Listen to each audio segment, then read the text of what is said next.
se recupera em casa não só do ferimento, mas principalmente do trauma psicológico. O motorista de ônibus esfaqueado por um passageiro. Esse fato aconteceu no bairro do Castelo Branco, aqui na capital.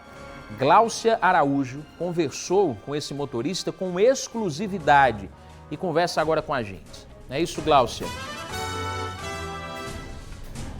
Isso, Danilo, e ele está bem abalado ainda, viu? Eu conversei com ele durante algum tempo e ele só quis dar essa declaração porque a gente prometeu que não ia identificá-lo. Ele está muito assustado. Olha só, foi depois, ele tinha acabado de começar o trabalho dele.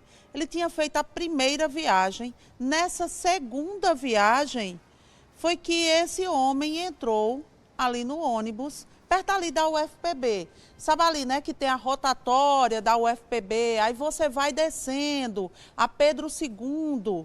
Quando você desce, que passa pelo Jardim Botânico, foi exatamente naquele ponto ali que esse homem já começou querendo pular a roleta. E tem uma coisa, gente, ele me explicou que não permitiu, a princípio, porque eles recebem multa. Não pode de jeito nenhum, a CEMOB não deixa que nenhum passageiro fique ali na frente junto com o motorista, por questão de segurança. Então ele ainda disse, não, você não pode fazer isso. Mas aí, esse homem aparentando ter 40 anos, já estava mal intencionado. Então vamos ouvir aí o que foi que aconteceu nesse momento que deixou esse motorista traumatizado com toda a situação. Vamos ver. Estava seguindo viagem, eu acho que tinha cerca de 15 passageiros no ônibus, e ele pediu parada. Eu parei, ele pediu para alguém pagar a passagem, ninguém pagou, eu pedi para ele seguir no próximo, já que a gente não pode trafegar com passageiros ali, antes da roleta, né? Aí ele pulou a roleta e ficou me ameaçando, se engrandecendo, dizendo que eu tinha muita coragem. Aí eu senti o tom dele ameaçador e não quis seguir viagem. Fui tentar passar os passageiros para outro ônibus. Aí eu infelizmente dei o vacilo de ficar de costa para ele, ele me deu uma rasteira, abriu a bolsa e puxou essa bendita faca aí e correu atrás de mim. Aí eu fui tentar pular de volta pro ônibus para tentar fechar a porta, mas ele me alcançou e acertou na minha coxa. Aí saiu andando e foi pra parada de volta e pegou outro ônibus e foi-se embora, né? Eu não fui mais atrás porque eu já tava ferido, já tava fraco. O tom dele ameaçador a gente sente, entendeu? A gente sente quando o cara tá ali pra fazer o mal, né? Eu saí pra trabalhar e ele saiu pra fazer o mal. Se não fosse ali, ia ser em outro canto. Com certeza ele ia fazer o mal. O cara que tá com uma arma branca é pra fazer o mal, coisa boa não é. Nessa hora, você pensou que ia morrer? Eu pensei porque eu perdi muito sangue ali, ficou muito sangue perdido ali no chão.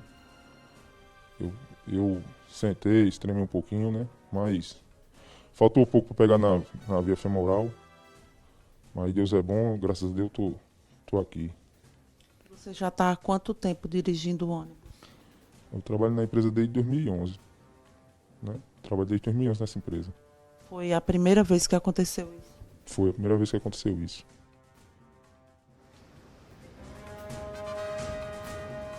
Como é que a pessoa vai esperar uma coisa como essa, né? 9 e pouquinho da manhã, quando você está começando o seu dia de trabalho, saiu de casa para ganhar o seu pão de cada dia, e aí vem uma pessoa mal intencionada que entra no ônibus, cria uma confusão, ainda tenta matar, porque isso foi uma tentativa, né, de homicídio, e depois o que faz? Atravessa a rua na carreira e ainda entra em outro ônibus. Sabe lá o que foi que esse homem fez ainda. Ninguém sabe se ele estava preparado para roubar alguém dentro de um ônibus, se ele estava preparado para matar alguém que ele dissesse assim, não gostei da sua cara, porque foi isso que aconteceu praticamente, né?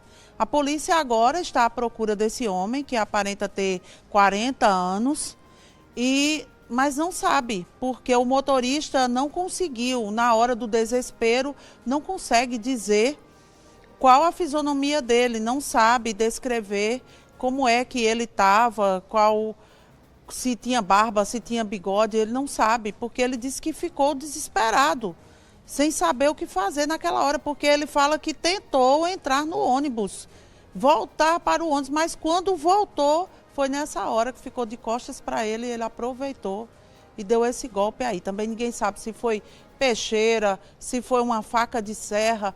E o motorista ainda me disse uma coisa, ele disse, olha, eu fiquei com medo como essa faca estava, se essa faca estava enferrujada, se já tinha furado outra pessoa, ia passar uma doença para mim. Então ele tomou todas as vacinas, foi atendido no hospital de emergência e trauma, está com os pontos ainda na perna e ainda está com dificuldade para andar, porque apesar de ter sido um corte pequeno, mas foi profundo. E você sabe que uma cicatrização de dentro para fora, ela demora muito tempo. E agora, o trauma que ficou para esse motorista? Porque ele disse que ficou com medo. Não é para menos, você vem ali dirigindo, não sabe o que é que a pessoa está preparada para fazer com você, né?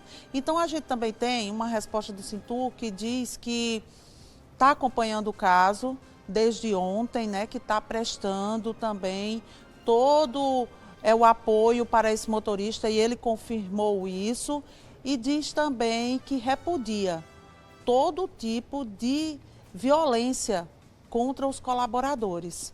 E a gente também, né, Danilo, porque a gente sabe que os motoristas de ônibus, eles trabalham muito duro, levando a gente para lá e para cá, e eles merecem respeito.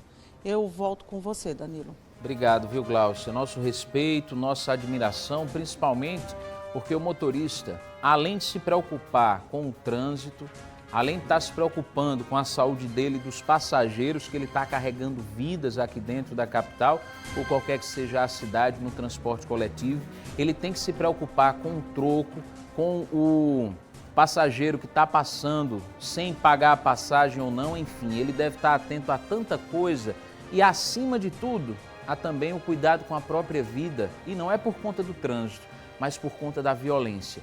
Imagina como está a cabeça desse motorista, que a gente ouviu aí o depoimento dele, não só por conta desse trauma que ele passou, mas por essa recuperação lenta que Glaucia narrou para a gente. Ele não sabe quando vai conseguir voltar a trabalhar por conta do ferimento que teve ao ser esfaqueado, mas também por conta da cabeça dele mesmo, dessa sensação de insegurança, de quem sabe voltar a trabalhar e a cada parada que ele deixe passageiros, outros entrem, ele fique com medo de que outro bandido entre e faça um mal contra ele ou contra esses passageiros. Então toda a minha admiração pelos motoristas de transporte coletivo, que são verdadeiros guerreiros para atuar nessa profissão que é muito difícil aqui na nossa capital.